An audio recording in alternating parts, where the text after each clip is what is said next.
los ATIs son un acrónimo para designar a los inhibidores de la amilasa tripsina, que son un componente proteico que se encuentra aproximadamente en un 4%, en el trigo, en la cebada y en el centeno.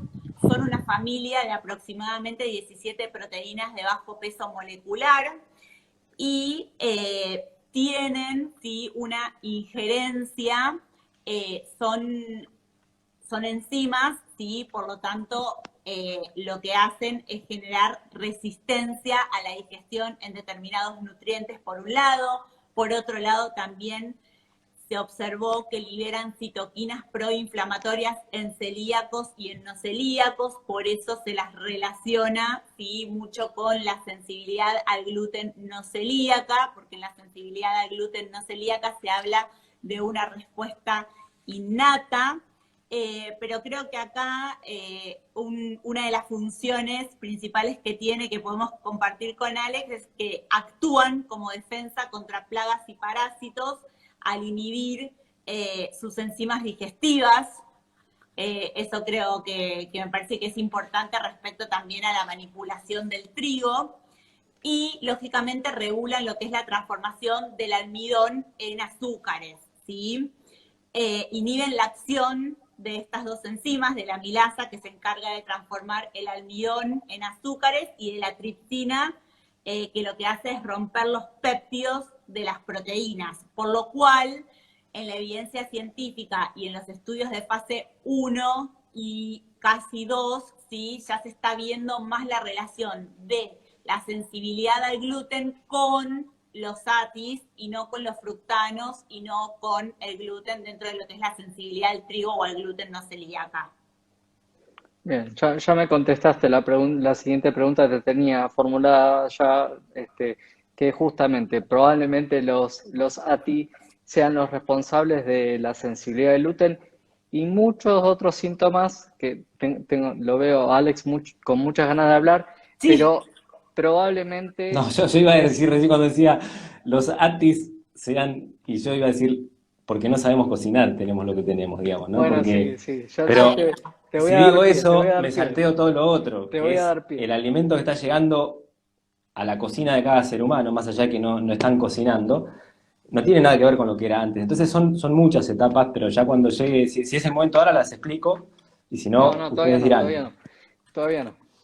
vamos. te Em, está dejando, está dejando, viste, eso que para el estamos esperando final. todos de Alex. No, es que hay Lo, mucho, mucho. Más lo hablan dejamos ustedes, más como, pienso todo lo que se podría decir. Tendría que estar anotándome acá cosas, ¿viste? Para- como frutilla del postre. Sí, Entonces, estos inhibidores, que algunos lo conocen como antinutrientes, justamente impiden que la amilasa, que la enzima encargada de romper las moléculas de almidón, actúen. Entonces, totalmente. Y de las proteínas, porque son amilasas y tripsinas, o sea que actuarían sobre tanto la parte de hidratos de carbono como la parte proteica. y de ahí viene que por más que no haya disbiosis, también se genera fermentación a nivel intestinal, porque si hay una cantidad Ujú. importantísima de hidratos de carbono sin digerir y eso es terrible. Bueno, Exacto. Alex, vos sabés que hoy se calcula que los ATI tienen una concentración hasta 30 veces más alta en el trigo de lo que era antes. ¿Tenés alguna explicación con respecto a esto? Hay explicación y no sé si es lo que más me preocupa, pero está digamos, primero está bueno siempre poner las cosas en un contexto, ¿no? Digamos, nosotros nos venimos relacionando con los cereales, nosotros digo los seres humanos, hace 8.000 años, 10.000 años, depende de la zona, ¿sí? Eh, y en toda esa evolución hubo todo un aprendizaje del ser humano, tanto a relacionarse en el cultivo como a relacionarse después en la parte de la cocina. Todo eso es lo que en estos últimos 30 años sufrió una transformación nunca antes vista en la historia. O sea, el ser humano está expuesto ahora a situaciones que nunca las pasó, no son comparables con otra etapa nuestra evolutiva, ¿no? En esa evolución hubo selecciones de granos buscando por ahí y más cuando esto se volvió más comercial en estos últimos años, estos 200 años diría yo, en buscar granos que tengan más gluten y por ende tienen más ATI y también algunos tienen más FODMAP, ¿sí?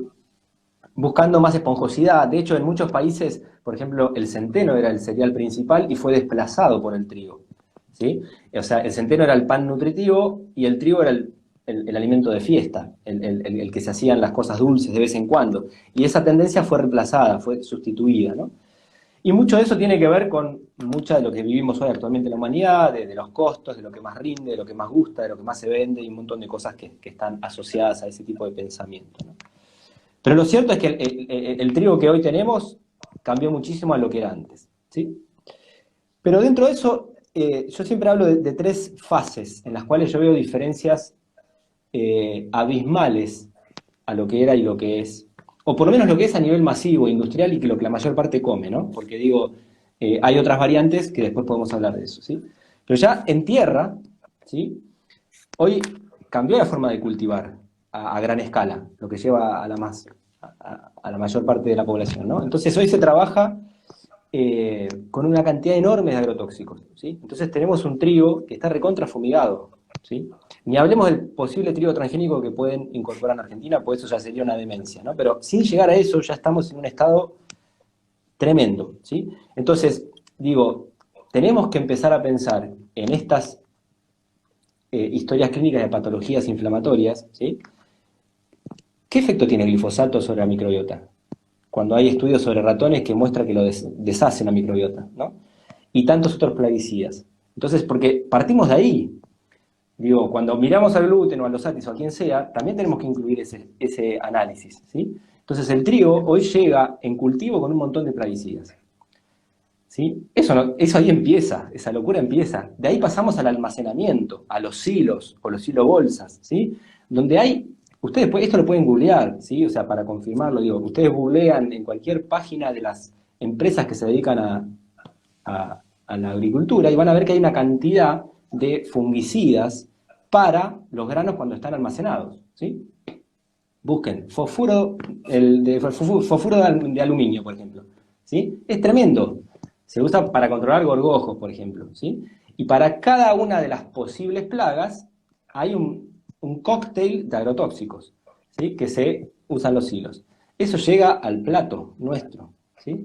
Entonces, en estas problemáticas tenemos que empezar a ver qué pasa con todos estos elementos, ¿sí? Segunda historia. Tenemos ese grano, va a la molienda.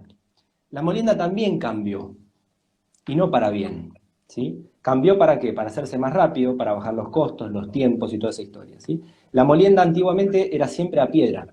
De hecho, se hacía de manera colectiva, ¿sí? Entonces, en una comunidad había un molino y la gente llevaba sus bolsas de trigo a moler y qué sé yo, ¿no? La molienda a piedra, por ejemplo, hoy se ve que deja una harina mucho más aromática. Y la cuestión aromática está vinculada con las enzimas. Y un trigo más enzimático va a fermentar mejor, ¿no? Entonces, todas esas cosas que no están tan estudiadas, tendríamos que empezar a pensarlas. La molienda hoy se dice a cilindro o a torno, tornillo, ¿sí? Vamos a suponer que no hay tanta diferencia ahí para mí en lo que afecta después a la salud intestinal. Pero después tenemos las harinas integrales de verdad, que es el grano molido con todas sus partes, se le puede sacar un poco salvado, pero están todas las partes, y tenemos la harina blanca. La harina blanca, más allá de que sea menos nutritiva, que haya determinados elementos que no está y demás, por ley, en Argentina, y en otros países pasa igual, se le aditiva hierro y vitaminas, ácido fólico, por ejemplo, sintéticos, ¿sí? Todos sabemos que la asimilación de elementos minerales sintéticos no es igual al elemento orgánico, ¿sí? Conocemos los problemas digestivos que genera el hierro, por ejemplo, en el embarazo cuando se suplementa, ¿sí? Que a veces se eligen las inyecciones en vez del suplemento de pastilla. ¿Cómo afecta eso a un problema de intolerancia al gluten o lo que sea? No está analizado eso, no está. Y tendríamos que empezar a pensar qué pasa, y esto lo digo no porque a Fabio hoy se le ocurrió ir a comer una pizza, está todo bien, pero digo, los argentinos, las argentinas, tenemos una alimentación trigo dependiente, o sea, ya no sabemos ni hasta dónde está el trigo, comemos 4 veces por día en productos que ni sabemos que tienen trigo, ¿sí? Entonces ahí tenemos la segunda fase. También como Para la mí, utilización, perdón, de aditivos alimentarios, porque como vos decís, es verdad quizás no consumimos harinas, pero consumimos productos industrializados que tienen trigo como aditivo alimentario. Exacto, exacto. Sí, sí, sí, tal cual. Entonces ya, estas dos fases a mí ya, yo ya tengo, viste, ya estoy sufriendo. Digamos, ni me empezaste a hablar si es el gluten o son los ATI, y yo ya estoy con un problema, ese es mi problema de hace años, digamos, ¿no? Llega esto a la cocina, y a veces me dicen, la harina blanca es mejor que la integral, qué sé yo.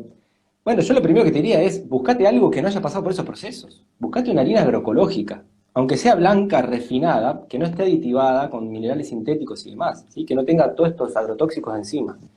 Y después viene la etapa en la cual interviene el ser humano. Interviene el ser humano en la cocina, en cómo va a trabajar ese trigo, y después interviene el ser humano en cuánto lo vas a incorporar a tu alimentación, ¿sí? Porque también, así como está el trigo, tenemos cantidad de cereales que no conocemos y podríamos incorporar que bien nos va a venir tanto por la variedad que va a dar a nuestra alimentación, como porque eso obliga a que bajes la cantidad de trigo que comes. O sea, si yo incorporo mijo, quinoa, tef, sorgo, sarraceno, arroces, maíz, obviamente voy a comer menos trigo. Y mi alimentación Legumbres. seguramente sea mejor. Sí, ni hablar legumbres, ¿no? Pero ya Somos solo de un país, cereales. claro, sí. Y en esta historia de la qué hago en la cocina, vivimos en una sociedad que está todo el día corriendo detrás de la zanahoria apurada, ¿y qué hace? No cocinamos ya, muchos ya no cocinan, no saben cocinar. Y los que cocinan perdimos la sabiduría que habíamos adquirido de época de los egipcios al día de hoy, de cómo trabajar a los granos, ¿sí? Que hay que remojarlos, germinarlos, fermentarlos, tostarlos, cocinar, todos esos procesos generan transformación de los atis, ¿sí? Del gluten, de las lectinas, ¿tá? Entonces, ahí es cuando yo digo, analicemos ese gluten de buen origen, una buena molienda y bien trabajado en la cocina, y veamos qué pasa después en el paciente. Entonces ahí nos vamos a llevar muchas sorpresas, me parece. Esa es mi historia, ¿no? Yo acuerdo con ustedes, pero digo, tenemos que traer esto, tenemos que tirar la caña y traer toda esta historia para acá. La historia de cómo llega el alimento y cómo el ser humano lo procesa en una cultura que ya casi no cocina, es algo que tenemos que revisar. Bien, Sí, perfecto, perfecto. sí, O totalmente. sea, probablemente mm, la mayor parte de los cambios que haya sufrido, la forma en que nos llega la harina y el trigo hoy tiene que ver la forma en que se siembra y la forma en que se procesa y la molienda. Esto evidentemente también fue sufriendo cambios a lo largo de los años justamente para aumentar la producción, y la industrialización hizo que se moliera más y que ya no se produce a piedra, sino a molino y es probable que los ATI estén en mayor proporción por esto. Pero, Sin dudas, des- sin duda. des- Y también analicemos, Fabio, yo recién ingenuamente pensé en el pan que hace Fabio o Paz en su casa. Pensemos en el pan industrializado, que a todo esto le suman los aditivos para conservar el pan 6 meses en una góndola, ¿no? Que afectan la microbiota. O sea, que van a Sí, generar mayor